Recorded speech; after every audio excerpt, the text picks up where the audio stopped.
Pirma mintė šovusi į galvą, įsijungti radiją, internetinę, rekomendau VDU, nesigailėsite. VDU, be ribų, be kliūčių, be stabdžių, VDU, aš girdžiu, prisijunk ir tu.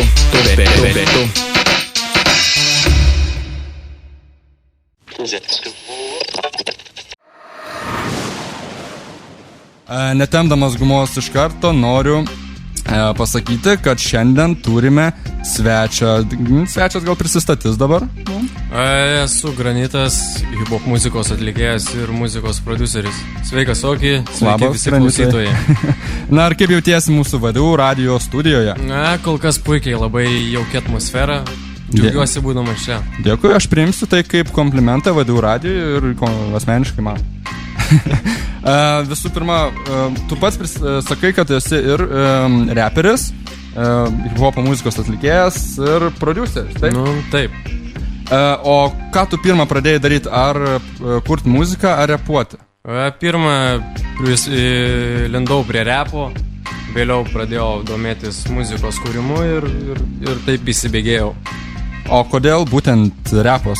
Man įdomu, kas apskritai žmonės sužavi, kas patraukė juos prie repo, kodėl būtent repas? Istorija nuneša kažkur taip 10 metų atgal ir pradžia buvo ne muzika, šokis, pradėjau šokt, na, o vėliau ten draugų būrys plėtėsi ir priejau prie muzikos.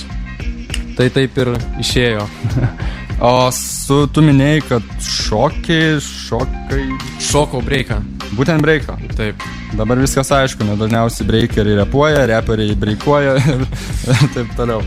O ar esi kūręs muziką kitiems atlikėjams? Esu produsavęs kokią 30 kelis kūrinius kitiem atlikėjam grupėm. Čia tai nebuvo vien repas, vien hip-hopas. Prieš kokius pusę metų galbūt teko dirbti su pop atlikėjom netgi. Čia kas konkrečiau bus? Čia grupė tokia X. Merginų grupė. Aha, taip. Taip, na, o šiaip tai viskas prie repo ir šiuo metu dirbam su Šamu prie albumo, kur taip pat produsuoju muziką, bus 3 kūriniai berods, kur būsiu daręs muziką asmeniškai jam. Tai bus Šamo albumas, taip? Šamo albumas, bet bus 3-4 kūriniai, kur dalyvauju ir aš. Ne tik kaip muzikos produceris, bet vienas kūrinys turėtų būti kaip ir atlikėjo. Fitas. Jo, bendras darbas. O pats apie albumą negalvoji? Apie albumą daug minčių, daug apmąstyta, bet kažkodėl nepasiryžtų tam. Žinau, kad reikia įdėti daug darbo, daug laiko paaukoti tam ir tiesiog kol kas netrandu tam, tai turiu tenkintis rinkiniais, bendrais darbais su kitais atlikėjais. Bet ateis laikas ir man išleisti albumą. Turiu pasakyti, kad Granitas yra VDU studentas. Ir kadangi tai yra VDU radijas, tai jaučiu pareigą šiek tiek paklausinėti apie tavo mokslus, apie tavo užsiėmimus. Taigi, ką studijuoji, jeigu nepaslaptis? Studijuoju, šiais metais tapau VDU pirmakursiu, studijuoju teisę. O kodėl būtent teisė? Jei tau patinka muzika, tau patinka repas? Daugelis turbūt ir tikėjausi, kad stosiu kažkur į muziką, muzikos technologijas, bet Lietuvoje, to prasme, sunkus kelias eit į tą pusę.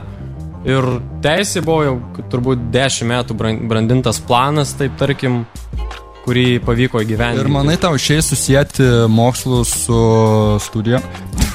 Muzika su studijom. Ne, studijos yra studijos ir muzika yra hobis, iš to tikrai negyvensiu, tad reikia rinktis kitą alternatyvą. O kodėl būtent studijas pasirinkai teisės VDU universitete? Norėjau gyventi Kaune.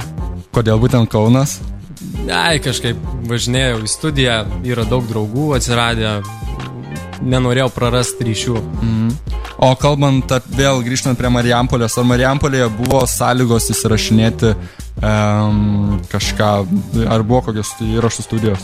Marijampolėje nėra įrašų studijų, viską, ką dariau pradžioj, tai buvo namuose. Čia gal 2005 metais dar kažkur, o Marijampolėje yra tiek, kiek buvau pats susikūręs ten, bet visą tai daugiau vyko muzikos produsavimo O darbuose. pats Granitai, tu dažnai lankaisi hip-hopo kultūrinėse renginiuose, koncertuose? Paskutiniu metu ne, bet šiaip esu tikrai apkeliavęs ne vieną ir ne du hip-hop kultūros tuos renginius. O iš lietuviškų renginių kas tau labiausiai strigo? Dažniausiai lankiausi Street Topo organizuojamuose kūriniuose, tai tenai buvo atvažiavę iš užsienio atlikėjai dažniausiai. Taip, tuo ir apsiribojau, galima sakyti. O užsienio festivaliuose nesibuvęs? Kol kas ne. Gerai, man atrodo, jau tau tikrai čia atsibodo ir jau kvapas nuo tos daiktinės sklinda. Jau veji? Manau, reiks jau tave išvyti, žinau, Granitai. Ir dabar puikia proga tau perduoti linkėjimus mamai, tetai, močiutei, seneliui ir visiems kitiems. Na, tai linkėjimai mano antrai pusiai, tėvam, visai šeimai be abejo, visiems draugam, Osvei, Mozei, Aiduliui, Brigitai ir taip toliau, visiems, kurie mane pažįsta, Kauno Hebrai, Pauliukui, Tomučiui, Košmarui, Hariui. Be abejo, dėkui tau, Oki, kad pasikvietė į laidą. Bet kada. Būtinai sugrįšiu dar. Na ir dėkui visiems, kurie klausė, dėkui visiems fanam, kurie palaiko ir seka visas naujienas susijusias su mano muzika. Čia buvo Granitas, dabar jį porą vyrų išneša iš šios studijos. Jokauju, žinoma, supratote, kad aš jokauju. Na, noriu priminti, kad galite rašyti mums laiškus būtent šiai laidai adresu lauzyti.ritmai@gmail.com. Laukime jūsų komentarų apie šią laidą, patarimų, nuomonių. Atsiųskite savo kūrinių, savo kūrybos.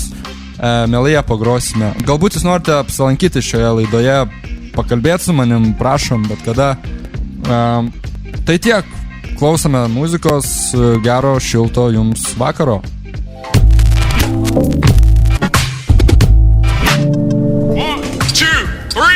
Laužyti ritmai. Čia buvo Laužyti ritmai, kartu su Okiu ir Granitu. Yeah. Granitas buvo.